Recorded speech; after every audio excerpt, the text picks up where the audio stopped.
Integrate it. Add wings to your career. नमस्कार। Fluid mechanics में अपना पहला यूनिट है, यूनिट फर्स्ट है फ्लूइड एंड इट्स प्रॉपर्टीज।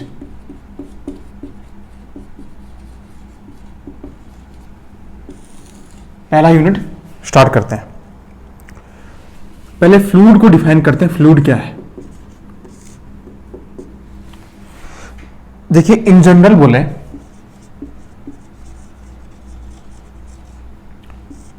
किसी मैटर की स्टेट बोले तो कितनी होती है? 3 होती है इन जनरल। वैसे प्लाज्मा को सॉलिड, लिक्विड, गैस, प्लाज्मा को यहां कंसीडर नहीं करें, वो फोर्थ प्लाज्मा भी होती है। तो ये 2 स्टेट ये फ्लूइड होती हैं, फ्लूइड में कंसीडर होती हैं। अगर लिक्विड है वो भी फ्लूइड कहलाएगा, गैस है वो भी फ्लूइड कहलाएगा, इन दोनों का मिक्सचर भी कुछ हो तो भी फ्लूइड कहलाता है। ये तो स्टेट की बात कर दी। इसकी डेफिनेशन क्या है वो देखो, इसको डिफाइन करते हैं ऐसे। फ्लूइड एक ऐसी सब्सटेंस है जिसपे कोई टेंजेंशियल फोर्स लग रहा है, चाहे उसकी वैल्यू कितनी भी कम हो, लेकिन उससे जो डिफॉर्मेशन हो रहा है वो कंटिन्यू होते जा रहा है। देखो, इसको स्टेटमेंट को मैं समझाता हूं ऐसे। जैसे अपना फ्लूइड है, ऐसे सेम है,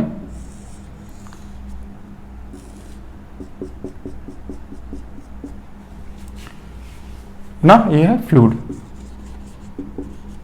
इस पे टेंजेंशियल फोर्स लगा रहा हूं, यहां पे फोर्स, टेंजेंशियल फोर्स। तो इस पे जो डिफॉर्मेशन आएगा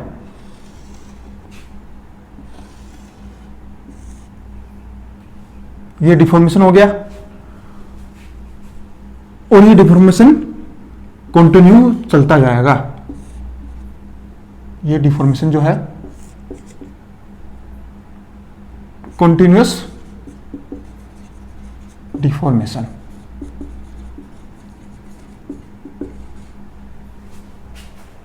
तो फ्लूइड एक ऐसी सब्सटेंस है जिसपे अगर टेंजेंशियल फोर्स लगाया जाए, चाहे उसकी वैल्यू कितनी भी कम हो, चाहे नेग्लिजिबल हो,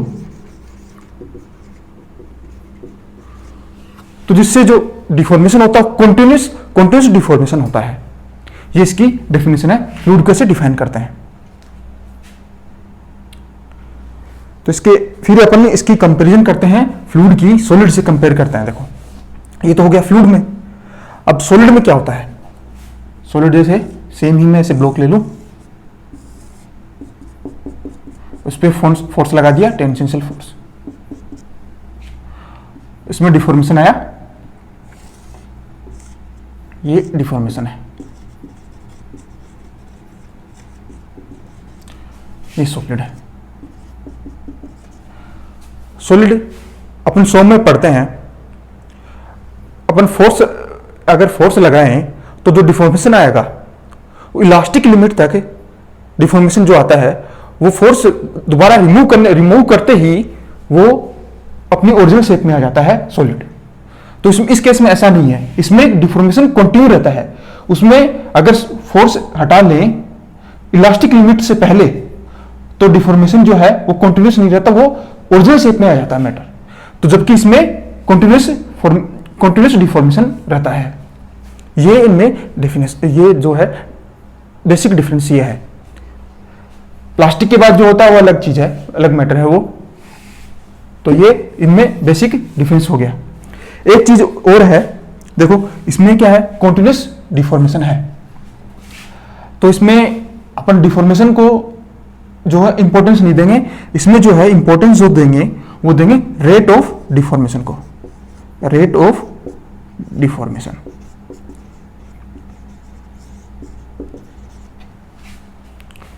इसमें रेट को डिफॉर्मेशन, इसमें क्या है, इसमें डिफॉर्मेशन को ही दिया जाता है, टोटल डिफॉर्मेशन। 100 में पढ़ते हैं डिफॉर्मेशन, स्ट्रेन, उसको इंपॉर्टेंस दिया जाता है। इसमें आगे पढ़ेंगे तो रेट ऑफ डिफॉर्मेशन जो है, इसमें लॉ जो आता है वो आता है Newton's law of viscosity. Newton's law of viscosity, viscosity. और ये अपन 100 में पढ़ते हैं हुक्स लॉ, इलास्टिसिटी लॉ होता है हुक्स लॉ का। ये न्यूटन्स लॉ एप्लीकेबल क्योंकि इसमें रेट है, तो ये समझ लेंगे, उस टाइम पे पता चल जाएगा रेट कैसे डिफाइन किया है। ये अपन 100 में पढ़ते ही हैं, बेसिक है चीज। तो इसमें कॉन्टिन्यूस, इसकी डेफिनेशन क्या हो गई, टेंजेंशियल फोर्स लगाने पे फ्लूइड एक ऐसी सब्सटेंस है जिसमें टेंजेंशियल फोर्स लगाने, चाहे कि उसकी वैल्यू कितनी भी कम हो, वो जो डिफॉर्मेशन होता है वो कॉन्टिन्यूस रहता है। ये है इसकी बेसिक डेफिनेशन। चलो नेक्स्ट स्टार्ट, इसका फ्लूइड की डेफिनेशन होगी, इसके अब प्रॉपर्टीज स्टार्ट करते हैं। नोट्स के लिए बता दूं, नोट्स आपको अवेलेबल हो जाएंगे या तो टेलीग्राम पे मिल जाएगा या गूगल ड्राइव पे मिल जाएगा, आपको अवेलेबल करा देंगे। लेकिन मैं यही रिकमेंड करूंगा कि आपको लिख लेना चाहिए या फिर वीडियो, खुद से वीडियो को ही देख लें नोट्स पे ज़्यादा। अभी ये जो मैं बता रहा हूं ये ज़्यादा सही रहेगा, क्योंकि नोट्स में पूरी थ्योरी मिलेगी, लेकिन ये काफ़ी है क्वेश्चन करने के लिए। नेक्स्ट स्टार्ट करते हैं अपन इसकी प्रॉपर्टीज।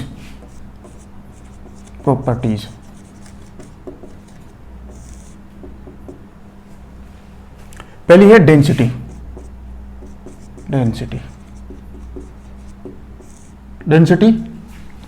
अपन जानते हैं डेंसिटी जो होती है रो m/v, फॉर्मूला m/v,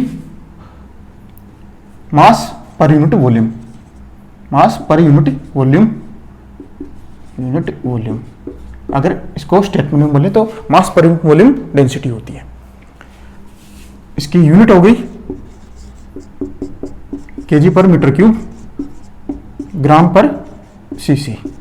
दोनों में एमकेएस में कर रहे हो या सीजीएस में कर रहे हो उस पर डिपेंड करेगा। तो ये डेंसिटी होगी पहला, ये बेसिक है तो इसलिए मैं दोबारा रिपीट नहीं कर रहा। नेक्स्ट है specific gravity.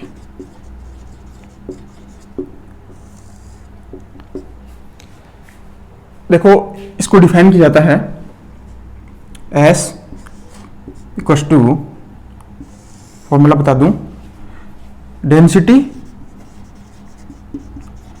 Of standard fluid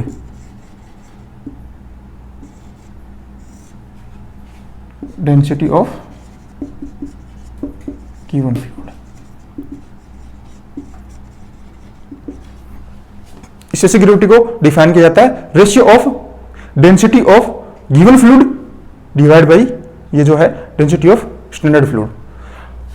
ये इसका डेफिनेशन है। इसको स्टेटमेंट में बोल दो या फॉर्मूला बता दो, एक ही चीज है, ज्यादा इसको वो देना नहीं है ध्यान। अब देखो स्टैंडर्ड फ्लूइड क्या होता है। स्टैंडर्ड फ्लूइड है तो ये देखो फ्लूइड दोनों है, कौन, लिक्विड और गैस। तो लिक्विड के लिए बात करूं और ये गैस के लिए बात करूं। लिक्विड के लिए होता है वाटर एट 4 सेंटीग्रेड, गैस के लिए होता है एयर। तो इसको आप जो है ये चीज, ये क्वेश्चन है, ये ऑब्जेक्टिव में ये आ जाता है, स्टेटमेंट में लिखा जाता है। स्टेटमेंट ये सही है या गलत है, या फिर एक ऐसे क्वेश्चन भी जाता है कि लिक्विड के लिए स्टैंडर्ड फ्लूइड कौन सा है। तो लिक्विड के लिए स्टैंडर्ड फ्लूइड है वाटर एट 4 सेंटीग्रेड। तो ये आपको पता होना चाहिए, ये एक चीज क्वेश्चन हो गया है सीधा। अब देखो इसके लिए वाटर के लिए तो हो गया सीधा सीधा एस की वैल्यू 1 वाटर के लिए,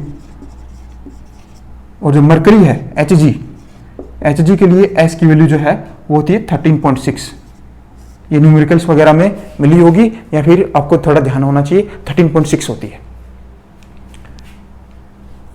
दो प्रॉपर्टीज होगी। अब नेक्स्ट प्रॉपर्टी पे देखते हैं।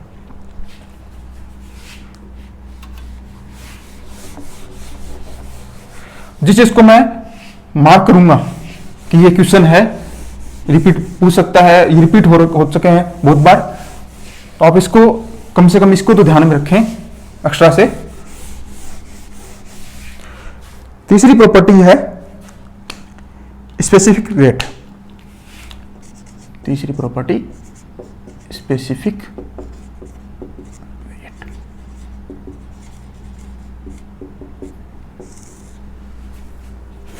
ये डिफाइन किया जाता है specific weight equals to mg divide by v। Specific weight को डिफाइन किया जाता है weight per unit volume. Weight per unit volume specific weight या फिर वेट डेंसिटी, इसको टर्म को स्पेसिफिक वेट या वेट डेंसिटी कहते हैं, वेट पर यूनिट वॉल्यूम। अब देखो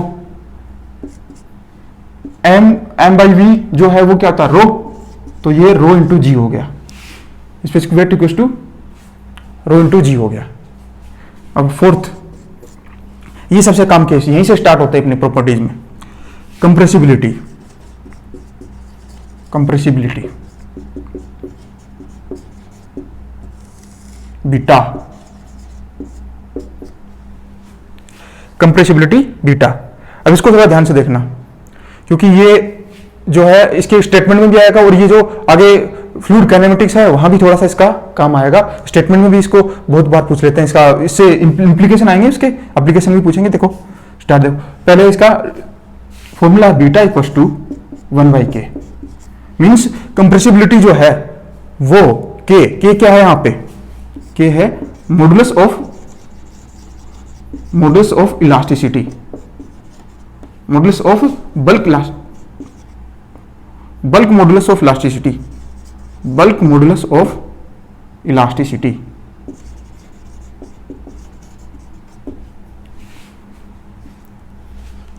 तो बीटा जो है वो reciprocal of bulk modulus of elasticity होता है। ये इसकी डेफिनेशन ज्यादा आपको ये हो जाएगा, तो ये रेसिप्रोकल इसकी डेफिनेशन हो गई है, ये आपको ध्यान रखना है, ये काम की चीज है। अब देखो के जो है आप सोम में पढ़ चुके हैं, तो वहां से के जो है ना बल्क मॉडुलस ऑफ इलास्टिसिटी, उसको ऐसे डिफाइन करते हैं dp by dv by v। ये प्रेशर लगा है, प्रेशर लगने से वॉल्यूम जो चेंज, वो प्रेशर लगाने में वॉल्यूम चेंज जो वो नेगेटिव में आता है, इसलिए नेगेटिव आ गया। तो दोनों का रेशियो है, ये स्ट्रेस बाय स्ट्रेन लिखो तो ये प्रेशर फॉर्म में है, ये तो इसलिए ये आ गया। ठीक है, ये सोम में आता है। ठीक है, आप स्टार्ट करेंगे सर, तब आपको फिर ध्यान से अच्छे से और मिल जाएगा। अब देखो ये चीज यहां पे के की वैल्यू ये है, और अपन जानते हैं देखो m equals to rho into v. m mass density equals to density into volume. मैं डिफरेंशिएट कर दूं दोनों तरफ, dm equals to rho dv plus d rho into v. लेकिन मास कंजर्व होता है, कंजर्वेशन मास लगाए, कंजर्वेशन ऑफ मास लगाए, तो dm इक्वल्स टू 0, उससे मैं निकाल लूं इस टर्म को, मैं यहां पे रिप्लेस कर दूं। देखो तो dv बाई v माइनस में वो आ जाएगा डी रो बाई रो। ये इसको मैंने यहां से ट्रांसफर कर दिया, देखो यहां पे कर दिया मैंने, तो k इक्वल्स टू क्या आ जाएगा dp divide by d rho by रो।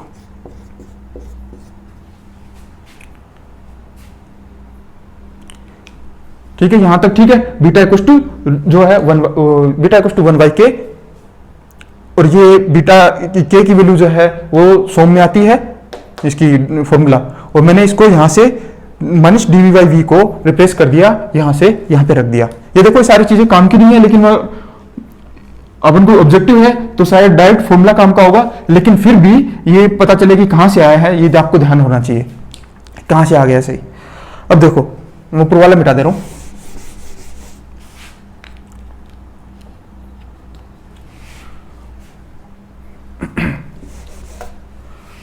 तो ये आ गया बीटा इक्वल्स टू, इसका इन्वर्सली प्रोपोर्शनल कर दूं तो क्या आ जाएगा, इसे बीटा इक्वल्स टू 1/k, तो dp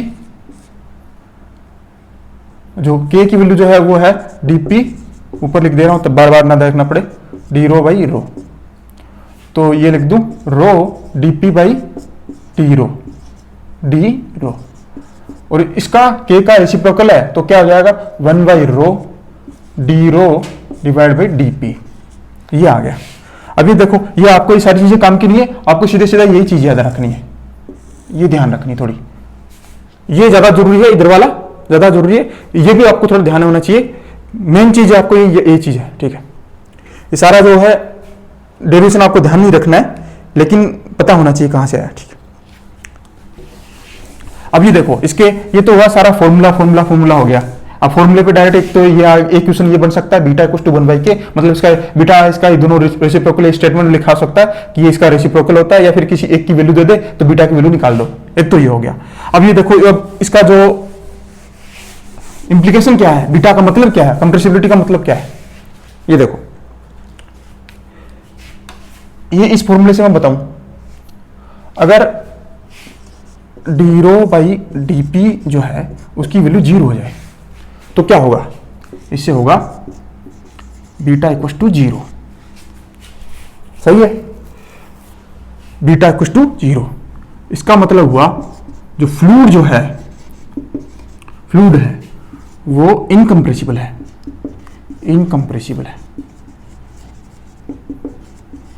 समझ गए। ये dp by d rho by dp इसकी वैल्यू 0 है, मतलब बीटा की वैल्यू 0 होगी, तो फ्लूइड जो है इनकम्प्रेसिबल है। एक हिसाब से मैं ये कह रहा हूं कि जो रो की वैल्यू है वो कांस्टेंट है, मतलब डेंसिटी अगर चेंज नहीं हो रही तो फ्लूइड जो इनकम्प्रेसिबल है। ये आगे आएगा फ्लूइड काइनेमेटिक्स में, वहां पे या तो रो की वैल्यू, रो जो है कांस्टेंट है मतलब फ्लूइड इनकम्प्रेसिबल है, ये समझा जाएगा अपने आप, सेल्फ अंडरस्टूड होगा, या फ्लूइड इनकम्प्रेसिबल है मतलब रो चेंज नहीं हो रहा। और ये बीटा जो है वो कंप्रेसिबिलिटी को डिफाइन करने के लिए एक टर्म है अपने पास, ठीक है। अब नेक्स्ट ये जैसे ये लिख दूं d rho by d p की वैल्यू 0 नहीं है, मतलब बीटा वैल्यू 0 नहीं है, तो फ्लूइड जो है वो है कंप्रेसिबल। तो बीटा की वैल्यू से पता अपन को चलता है फ्लूइड कंप्रेसिबल है या इनकम्प्रेसिबल है, और इनडायरेक्टली अपन कह रहे हैं कि रो की वैल्यू, डेंसिटी की वैल्यू से बता रहे हैं, ठीक है। तो बीटा का ये इसका मीनिंग, कंप्रेसिबिलिटी का मीनिंग ये हुआ।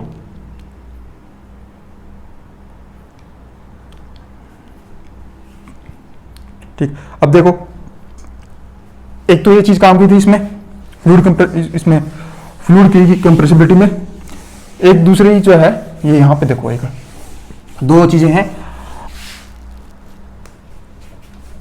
लिक्विड के लिए और ये गैस के लिए। लिक्विड में क्या होता है, लिक्विड में जो कंप्रेसिबिलिटी होती है उसको नहीं माना जाता, कंप्रेसिबिलिटी नहीं माना जाता। क्यों नहीं माना जाता, क्योंकि जो डेंसिटी या वॉल्यूम चेंज है वो नेग्लिजिबल होता है। तो ये अपन कंसीडर करके चल लो कि फ्लूइड जो लिक्विड जो है उसको इनकम्प्रेसिबल फ्लूइड कंसीडर कर लो, इसको कंसीडर्ड एज इनकम्प्रेसिबल फ्लूइड। ये भी एक स्टेटमेंट में लिखा होता है कि लिक्विड कंप्रेसिबल फ्लूइड होता है, इनकम्प्रेसिबल फ्लूइड होता है। तो ये चीज काम की है। जबकि गैस में क्या होता है, गैस में ऐसा नहीं होता है। गैस में होता है एक टर्म आती है मैक नंबर, उसे डिफाइन होता है, उससे थोड़ा सा लिमिट होती है उसकी। अगर उसकी लिमिट मैक नंबर की वैल्यू 0.3 से कम है या इक्वल है, तब ये इसको बोल सकते हैं कि हाँ जो फ्लूइड है वो, गैस है जो है वो इनकम्प्रेसिबल है। इससे कम हो या इसके इक्वल हो तब तक ये इनकम्प्रेसिबल होता कहलाता है, इसके आगे चेंज हो जाएगा। ये मैक नंबर क्या है, ये डायमेंशन एनालिसिस यूनिट आएगी तब उसमें मैं डिटेल में बता दूंगा। वहां पे बहुत सारे नंबर आएंगे, रेनॉल्ड नंबर, मैक नंबर, बहुत सारे नंबर आएंगे, तो वहां मैं आपको डिटेल में बता दूंगा। तो ये बस ये चीज आपको ध्यान रखनी है कि लिक्विड को इनकम्प्रेसिबल फ्लूइड कंसिडर किया जाता है, गैस को अगर मैक नंबर की वैल्यू 0.3 से कम है तो इसको तब भी किया जाएगा। ये दोनों स्टेटमेंट आ सकते हैं क्वेश्चन। अब देखो इससे आगे लिक्विड हो गया, गैस हो गई, दोनों के बारे में किसको किसको कंसिडर किया जाएगा, कंप्रेसिबल और इनकंप्रेसिबल। अब देखो, अब है गैस के लिए बात करूं मैं,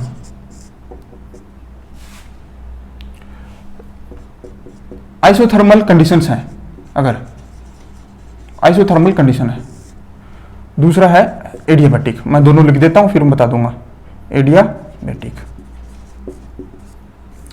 आइसोथर्मल कंडीशन। आइसोथर्मल क्या होगा, थर्मल मतलब टेम्परेचर सेम, तो मैं इसको डिराइव करने की जरूरत नहीं है।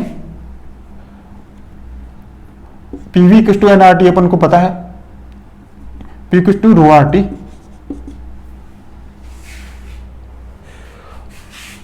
तो P equal to rho R T होता है।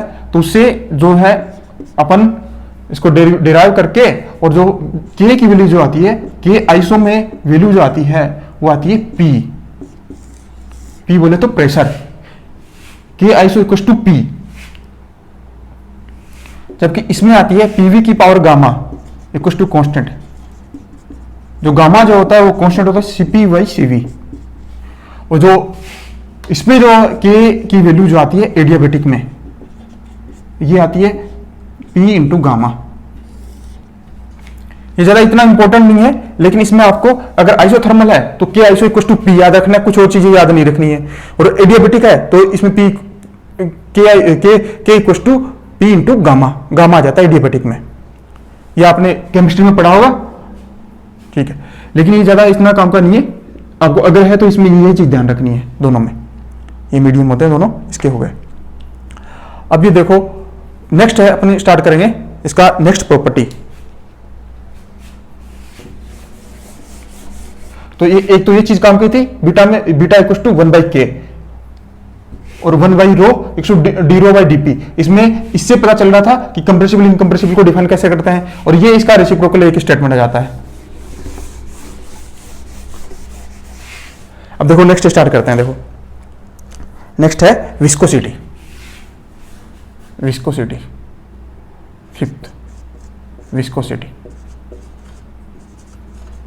चैप्टर यहीं से स्टार्ट होता है। ये विस्कोसिटी, विस्कोसिटी क्या है, विस्कोसिटी को मैं आपको बताऊं। इसको देखो डेफिनेशन, इसके स्टेटमेंट फॉर्म में मैं बता के मैं आपको इसको समझाता हूं विस्कोसिटी होती क्या है। ये देखो, ये कोई है यहां पे अपनी सरफेस, यहां पे फ्लो हो रहा है, फ्लो हो रहा है, फ्लो हो रहा है, फ्लो हो रहा है, ठीक है। अलग अलग लेयर्स हैं। मैं जैसे ऐसे ही अपने मानने के लिए नंबर लिख देता हूं, उसे नंबर नहीं लिखा होता अपना, अपन बस समझाने के लिए लिख रहा हूं। ये लेयर नंबर 1 है, ये लेयर नंबर 2 है। फ्लो हो रहा है तो उनके बीच में रिलेटिव मोशन भी होगा। रिलेटिव मोशन हो रहा है लेयर नंबर 1 और लेयर नंबर 2, लेकिन ये जो लेयर हैं वो अपने रिलेटिव बीच में जो रिलेटिव मोशन हो रहा है उसको रजिस्ट करती हैं, और फ्लूइड की इसी प्रॉपर्टी को, इसी फंडामेंटल प्रॉपर्टी को विस्कोसिटी कहते हैं। फ्लो, इसमें जो लेयर्स हैं, लेयर्स के बीच में जो रिलेटिव मोशन हो रही है उसको रजिस्ट करने वाली प्रॉपर्टी विस्कोसिटी कहलाती है, ठीक है। ये आपको जो है स्टेटमेंट है वो आपको नोट्स में मिल जाएगा, समझ गए आप विस्कोसिटी क्या होती है। रेजिस्टेंस टू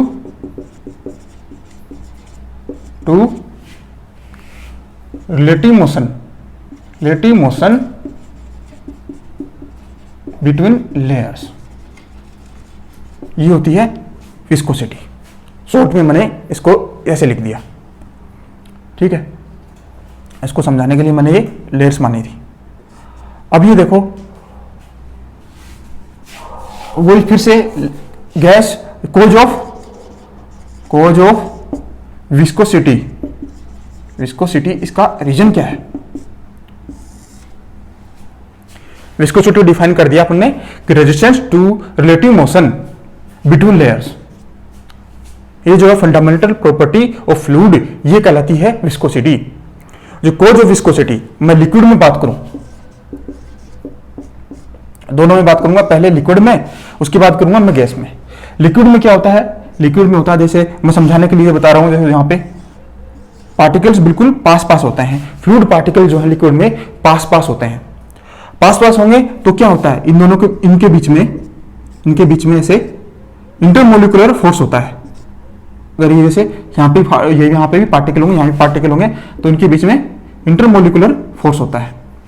इस इंटरमोलिकुलर फोर्स को क्या कहते हैं, कोजी फोर्स हो गया ये, क्योंकि सेम है ना, सेम ही एक ही सब्सटेंस के हैं, तो इसलिए कोजी फोर्स हो गया, कोजी फोर्स। तो ये जो इंटरमोलिकुलर फोर्स, इंटरमोलिकुलर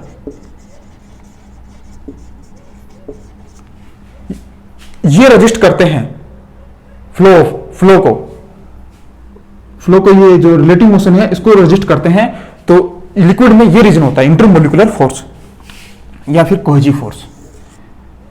ये भी स्टेटमेंट मिलता है कि विस्कोसिटी, लिक्विड में विस्कोसिटी किसके कारण होती है, रीजन क्या है, वो होता है कोहेसिव फोर्स, या फिर बोलूं मैं इंटरमोलिकुलर फोर्स। आपको सही में याद रखें तो ये ज्यादा अच्छा रहेगा, क्योंकि इंटरमोलिकुलर फोर्स है वो कोहेसिव फोर्स अपने आप हो जाएगा, क्योंकि सेम ही अपन सब्सटेंस की बात, सेम की बात कर रहे हैं, तो ये इंटरमोलिकुलर फोर्स हो जाएगा। ये चीज आपको याद रखनी है, लिक्विड में ये रीजन होता है। अब मैं इसको बताऊं, गैस की बात करूं,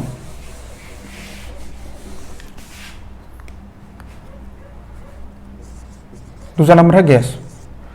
गैस में होता है, देखो पार्टिकल्स, गैस के पार्टिकल्स जो हैं बहुत दूर दूर होते हैं। ये मैंने बहुत पास में लिख दिया, लेकिन फिर भी बहुत दूर दूर होते हैं। दूर दूर होंगे तो इनमें इंटरमोलिकुलर फोर्स या तो होगा नहीं, या होगा तो बहुत ही उसकी वैल्यू कम होती है, तो वो रीजन नहीं होता है विस्कोसिटी का। इसमें दूर दूर होने की वजह से क्या होता है, इनका रैंडम मोशन होता है, पार्टिकल्स का रैंडम मोशन होता है, ये इधर गया, ये उधर गया, ये उधर गया, रैंडम मोशन होता है, random motion.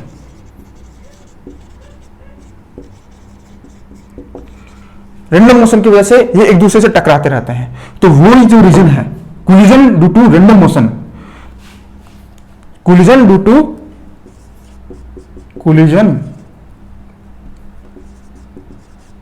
To random motion, ये इसका रीजन बनता है विस्कोसिटी का। ये उसको लेयर्स को जो है फ्लो करने में रजिस्ट करता है,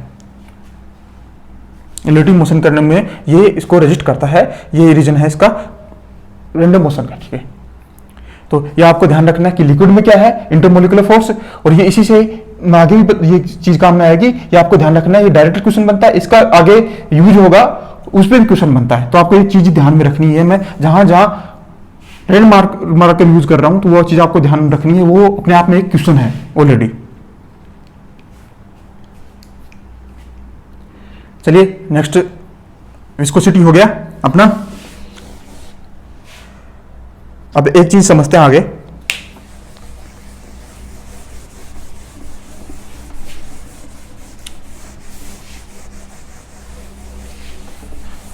विस्कोसिटी में ही चल रहा है आगे, विस्कोसिटी में ही देखो,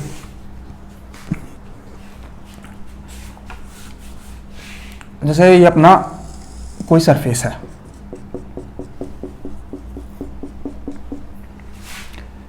यहां पे फ्लो हो रहा है,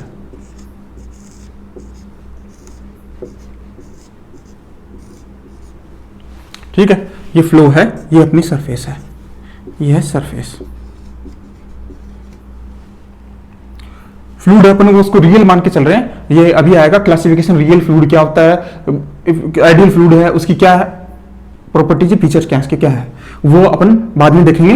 एक बार रियल मान के चल रहे हैं, अभी ये रियल बता रहा हूं मैं। फ्लूइड जो अपना रियल फ्लूइड है, रियल फ्लूइड। अभी ये देखो, यहां पे जैसे इस पॉइंट पे, कौन सा पॉइंट है, ये सरफेस पे जहां पे मिल रहा है, इस पॉइंट पे, यहां पे फ्लूइड पार्टिकल की जो वेलोसिटी है, रिलेटिव वेलोसिटी, फ्लूइड पार्टिकल और सरफेस के बीच की relative velocity, no slip condition बनाए रखने के लिए जो रिलेटिव वेलोसिटी है वो 0 होती है। फॉर नो स्लिप कंडीशन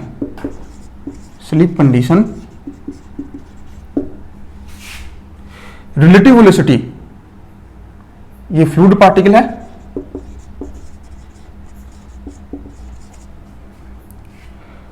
तो फॉर नो स्लिप कंडीशन जो रिलेटिव वेलोसिटी जो है, रिलेटिव वेलोसिटी किसके बीच में, रिलेटिव वेलोसिटी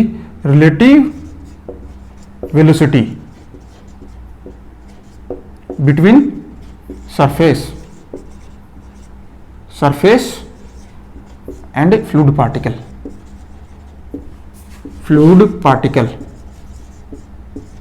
वो जीरो लेके चलते हैं, जीरो होती है, नहीं, क्योंकि ये कंडीशन ही सेटिस्फाई नहीं होगी।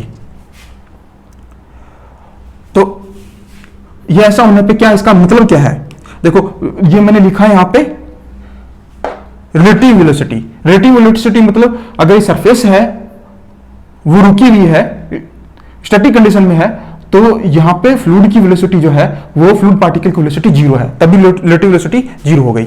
अगर ये एक प्लेट, कोई ये प्लेट है या फिर कोई सरफेस है जो चल रही है किसी वेलोसिटी से, तो उसकी भी सेम ही वेलोसिटी होगी दोनों की। रिलेटिव वेलोसिटी का मतलब ये हो गया, ठीक है। अब देखो इसका मतलब क्या हो गया, यहां पे वेलोसिटी जीरो, यहां पे मैं रिलेटिव वेलोसिटी बोल रहा हूं, वेलोसिटी बोलूंगा तो अब आप ये समझ के चलना कि मैं रिलेटिव वेलोसिटी बोल रहा हूं, तो यहां पे जीरो हो गई। ये जैसे जैसे ट्रांसवर्स डायरेक्शन में जाता है इस सरफेस से ट्रांसवर्स डायरेक्शन में जैसे जैसे जाएंगे तो ये वेलोसिटी जो है वो इंक्रीज होती है और किसी एक पॉइंट पे जाके मैक्सिमम हो जाती है।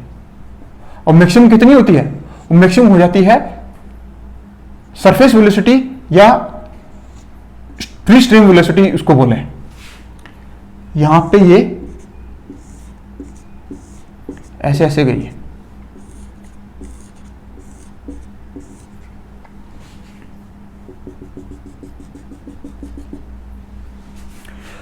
यहां पे वेलोसिटी जीरो थी, जैसे ऊपर जैसे जैसे जाएंगे ट्रांसफर डायरेक्शन में वेलोसिटी इंक्रीज होगी, क्योंकि फ्लो तो हो ही रहा है, यहां पे नो स्लिप कंडीशन, यही तो जीरो, फ्लो तो हो ही रहा है फ्लूइड का। अब देखो जैसे इंक्रीज किया, फ्लो इंक्रीज हुई, यहां पे हो गई मैक्सिमम फ्री स्ट्रीम वेलोसिटी या सरफेस वेलोसिटी के बराबर हो गई। इसके बाद कांस्टेंट हो गई, यहां पे मैक्सिमम हो गई, ये कांस्टेंट वेलोसिटी होगी, इसके बाद कांस्टेंट वेलोसिटी होगी, ठीक है। ये जो रीजन है इस रीजन को बोलते हैं बाउंड्री लेयर रीजन, जिसमें वेलोसिटी जो है वो चेंज हो रही है, उसको बाउंड्री लेयर, जब तक मैक्सिमम कांस्टेंट तक नहीं पहुंच जाती तब इस वाले रीजन को बोलते हैं बाउंड्री लेयर रीजन। ये जो आप पूरी यूनिट अच्छे से पढ़ेंगे, ये पूरी एक यूनिट है, वहां पे बाउंड्री लेयर को और अच्छे से पढ़ेंगे। लेकिन यहां पे एक जो काम की चीज है, यहां पे देखो वेलोसिटी वाई डायरेक्शन में, इसमें ट्रांसवर्स डायरेक्शन में मैं डिस्टेंस मान लूं y, तो वेलोसिटी चेंज हो रही है। ये वेलोसिटी यहाँ पे u है, u1 है, ये u2 है या u3 है या कुछ वैल्यू है, कुछ भी, पर जो u3 जो है u2 से ज्यादा ये वैल्यू बढ़ती जा रही है कुछ वैल्यू। तो कहने का मतलब क्या है, यहाँ पे एक वेलोसिटी ग्रेडियंट होता है। वेलोसिटी ग्रेडियंट मतलब ट्रांसफर डायरेक्शन में जाने में वेलोसिटी जो है वो चेंज हो रही है, इंक्रीज हो रही है। तो एक वेलोसिटी यहाँ बाउंड्री लेयर रीजन में एक वेलोसिटी ग्रेडियंट होता है,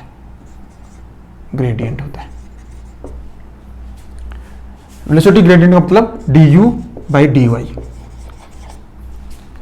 यहां पे जीरो, यहां पे करते करते इंक्रीज हो गई, यहां पे कांस्टेंट हो गई, मैक्सिमम हो गई, और डिस्टेंस ट्रांसफर डायरेक्शन में जाने पे तो ये हो गई वेलोसिटी ग्रेडियंट होता है। ये चीजें अपने इसको यूज करेंगे अभी, इसलिए मैंने ये चीज काम की है। तो एक तो चीज ये होगी, ये जो शुरुआत में जीरो होती है यहाँ पे नो स्लिप कंडीशन के लिए, और एक ये जैसे जैसे बढ़ती गई मैक्सिमम पहुंच जाएगी, कितनी पहुंच जाएगी, फ्री स्ट्रीम वेलोसिटी के बराबर हो जाएगी। और ये जो रीजन है इसको बोलते हैं बाउंड्री लेयर, और यहां पे वेलोसिटी ग्रेडियंट सिर्फ इसी रीजन में ही होता है, ठीक है। और जिसको डिफाइन करते हैं, इसको मैथमेटिकली बोलते हैं du/dy।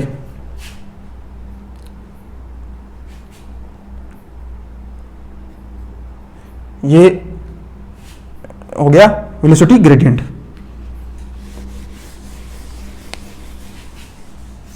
वेलोसिटी ग्रेडियंट बोले तो क्या मतलब है इसका कि ट्रांसफर डायरेक्शन में जाने में वेलोसिटी इंक्रीज होती है तो उसको बोलते हैं वेलोसिटी ग्रेडियंट। क्योंकि शुरुआत में इसी सरफेस पे कितनी होती है, सरफेस होती है रिलेटिव वेलोसिटी 0 होती है for satisfying no slip condition.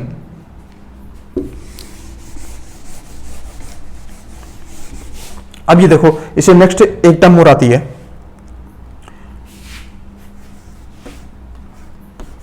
Angular deformation. Angular deformation ये विस्कोसिटी में चल रहा, विस्कोसिटी में एक आई थी वेलोसिटी ग्रेडियंट, सेकंड टर्म है ये, सेकंड टर्म लिख दूं वेलोसिटी ग्रेडियंट हो गया और नेक्स्ट है एंगुलर डिफॉर्मेशन। डिफॉर्मेशन देखो नाम से पता चल रहा है एंगुलर डिफॉर्मेशन होगा, तो डिफॉर्मेशन इसको अपना एंगुलर में लेना है इसको, तो ठीक है। देखो समझाता हूं मैं इसको आपको क्या है। ये अपने कोई फ्लैट प्लेट मानी, यहां पे फ्लो हो रहा है,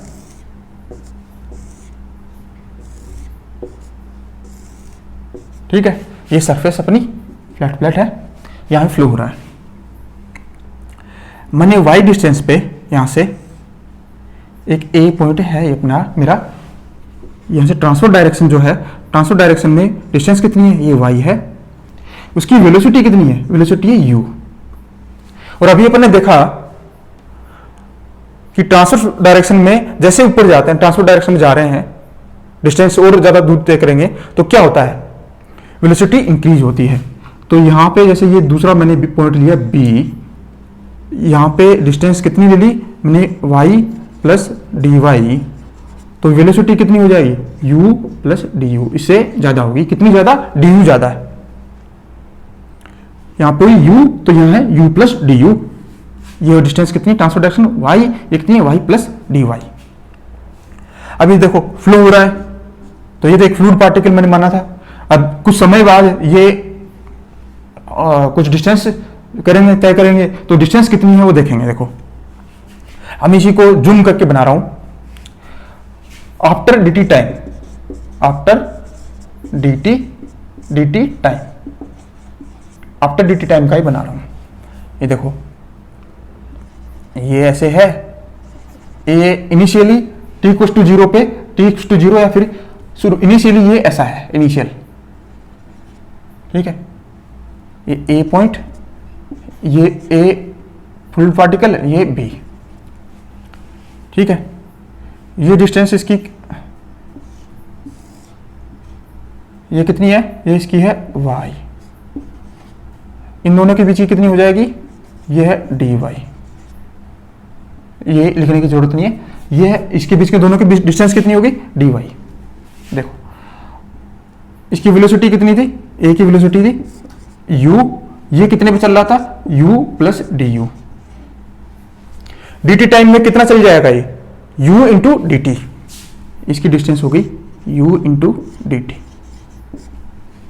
और ये कितना चल जाएगा, ये चल जाएगा u plus D u into d T, इसको मैं लिख सकता हूं u plus D u into d T को मैं इसको लिख सकता हूं u इंटू डी टी, इतना हो गया, बराबर हो गया। उसके बाद में बचा ये हो गया D u into d T, ठीक है। ये हुआ u इंटू डी टी, ये हुआ u plus D u into d t, जो मैंने इसको तोड़ के लिख दिया u into d T plus D u into d t. अब ये जो देखो, अब इनिशियल तो ए पॉइंट यहां था, ए पार्टिकल यहां था, अब यहां पे ए डेस, ये डी टी टाइम बाद बी यहां पे पहुंच गए बी डेस। अब ये आया एंगुलर डिफॉर्मेशन, इसको बोलते हैं एंगुलर डिफॉर्मेशन, मैं उसको डिनोट कर रहा हूं डी थीटा से। ये आया अपना एंगुलर डिफॉर्मेशन, इसको अपन को निकालना है एंगुलर डिफॉर्मेशन से। अब देखो अब जियोमेट्री आगे कुछ नहीं है, अब देखो जियोमेट्री मैं कह सकता हूं tan theta, tan d theta equal to d u d t divide by D y, और थीटा की वैल्यू बहुत कम हो तो tan theta equal to theta हो जाता है, तो मैं इसको लिख दूं d theta equal to d u into d t divide by D y. इसको और आगे मैं लिख दे रहा हूं, ऊपर में लिख दे रहा हूं, इससे आगे देखो ये मैंने ये लिख दिया d theta by D t equal to d you by D y, ये मैंने लिख दिया। ये क्या है, डी थीटा क्या है, angular deformation. D you by D y क्या है, D you by D y अभी बताया था आपने, ये है वेलोसिटी ग्रेडियंट, और ये इसको टाइम से डिवाइड कर दिया, एंगुलर डिफॉर्मेशन को क्या हो गया, ये रेट हो गया। तो ये टर्म क्या है, ये टर्म है rate of angular deformation, angular deformation. अगर डी थीटा एंगुलर डिफॉर्मेशन है तो टाइम से डिवाइड किया, रेट ऑफ एंगुलर डिफॉर्मेशन हो गया। ये है वेलोसिटी ग्रेडियंट, वेलोसिटी ग्रेडियंट। ये मैथमेटिकली दोनों इक्वल होते हैं। इसको अपन यूज करेंगे next Newton's law of viscosity में, इसलिए इसको काम में है। ये आपको ध्यान रखना है, जब d theta by D t mathematically अगर यूज कर रहे हैं तो उसको d you by D y same कर देना, दोनों इक्वल कर देना है। या फिर ये बोल रहा है तो उसका मतलब यही समझना है। ये अपनी हो गई angular deformation, rate of angular deformation equals to, mathematically बोल रहा हूं, velocity gradient.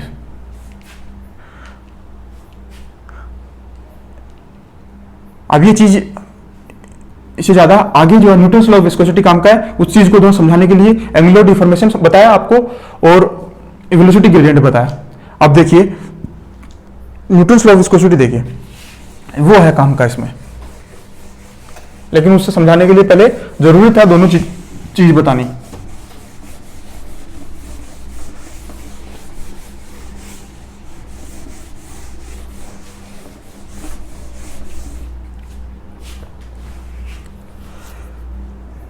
Newton's law of viscosity, ये अपना नेक्स्ट हो गया, 6th पॉइंट देख लो अपना, Newton's law of viscosity, Newton's law of viscosity, viscosity.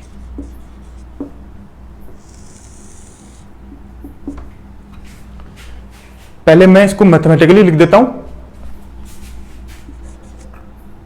इसके according tau proportional to d theta by D t. अब क्या है टाउ, क्या है, बस ये आप इतना याद रख लो, आपको ये पता हो कि टाउ क्या है और डी थीटा क्या है, उसके बाद बस हो गया। ये न्यूटन्स लॉ ऑफ विस्कोसिटी इतना ही है। टाउ है shear stress, D theta by D T अपने अभी पढ़ा, एंगुलर डिफॉर्मेशन। तो इसका स्टेटमेंट जो बोलूं न्यूटन्स लॉ ऑफ विस्कोसिटी, इसके अकॉर्डिंग शियर स्ट्रेस जो है वो ट्रांसफर डायरेक्शन में किसी डिस्टेंस पर शियर स्ट्रेस वो इसके प्रोपोर्शनल होता है, किसके, एंगुलर डिफॉर्मेशन के। ये है शियर स्ट्रेस, शियर स्ट्रेस, ये है एंगुलर डिफॉर्मेशन, एंगुलर डिफॉर्मेशन, ये इसकी प्रोपोर्शनल है। तो स्टेटमेंट बन जाएगा शियर स्ट्रेस किसी, अब इसको मैं समझा दूं आपको, देखिए इसका मतलब क्या है इसका, यही सेम का सेम, जैसे ये फ्लो हो रहा है, अभी बनाया था फ्लो, ये फ्लो हो रहा है, यहां पे किसी, यहां पे वाई डिस्टेंस ट्रांसफर डायरेक्शन में टाउ की वैल्यू निकालनी है मुझे यहां पे। तो टाउ जो है वो यहां पे जो एंगुलर डिफॉर्मेशन होगा उसके प्रोपोर्शनल होगा, इसका मतलब ये है इस पॉइंट पे। अब देखो अपने अभी पढ़ा था d theta by D t जो है वो है D you by D y, तो इसे टाउ प्रोपोर्शनल टू, मैंने इसको यहां बनाया tau proportional to d you by D y, और इससे मैंने प्रोपोर्शनली साइन हटाने के लिए कोफिशिएंट लिया है tau equals to mu d you by D y. ये हो गया अपना न्यूटन्स लॉ ऑफ विस्कोसिटी। अगर स्टेटमेंट फॉर्म में हो तो आपको ये याद रखना है, और इसको D theta by D T अपन को पता है D you by D Y के बराबर होता है, तो अपन ने म्यू कोफिशिएंट लगा दिया। और म्यू है क्या वो बताएं, वो अभी पता चल जाएगा। लेकिन ये न्यूटन्स लॉ ऑफ विस्कोसिटी इतना ही है कि tau proportion to d theta by D T.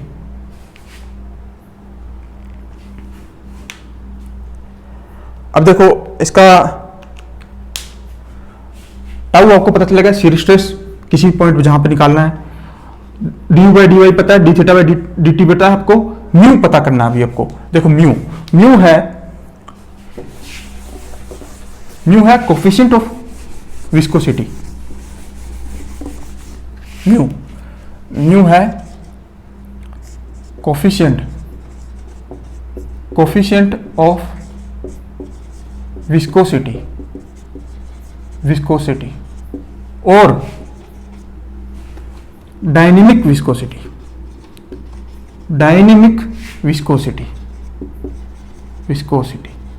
और एब्सोल्यूट विस्कोसिटी। अगर एब्सोल्यूट विस्कोसिटी लिखा हो या डायनेमिक विस्कोसिटी लिखा हो या कोफिशिएंट ऑफ विस्कोसिटी लिखा हो, तो तीनों सारी चीजों जो हैं सेम ही है, वो म्यू को ही बोला जाता है। और जो बार बार जो यूज करा जाएगा ये डायनेमिक विस्कोसिटी मिलेगा आपको और एब्सोल्यूट भी मिलेगा। तो आपको ये तीनों चीज ध्यान में हो जाएंगी आपको क्वेश्चन में, न्यूमेरिकल में क्वेश्चन में ये बार बार ये चीजें रिपीट होती हैं। तो आपको म्यू जो है वो डायनेमिक विस्कोसिटी बार बार आपको मिलेगा। ठीक है, अब ये हो गया। अब ये देखो म्यू और इसकी डिटेल में आगे ये डायनेमिक विस्कोसिटी और काइनेटिक विस्कोसिटी को डिटेल में पढ़ेंगे एक बार, उनके बारे में क्या है, उनकी यूनिट्स क्या है और फिर उन पे टेम्परेचर और प्रेशर का क्या इफेक्ट होता है। उससे पहले एक चीज और देख लो, म्यू हो गया क्या है, डायनेमिक विस्कोसिटी या coefficient of viscosity.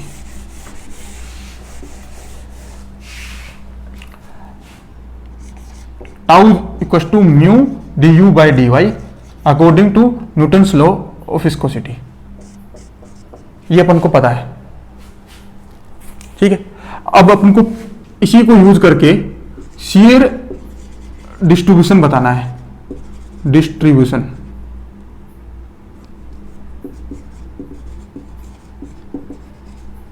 Shear distribution कैसे होता है,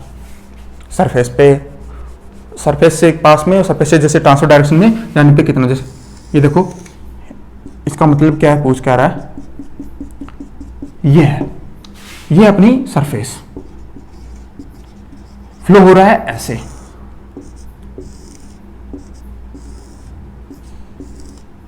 ये है फ्लो। ये अपन को पता है अभी कि वेलोसिटी जो है, वेलोसिटी ग्रेडियंट अवेलेबल होता है यहां पे इस रीजन में, यहां पे रिलेटिव वेलोसिटी 0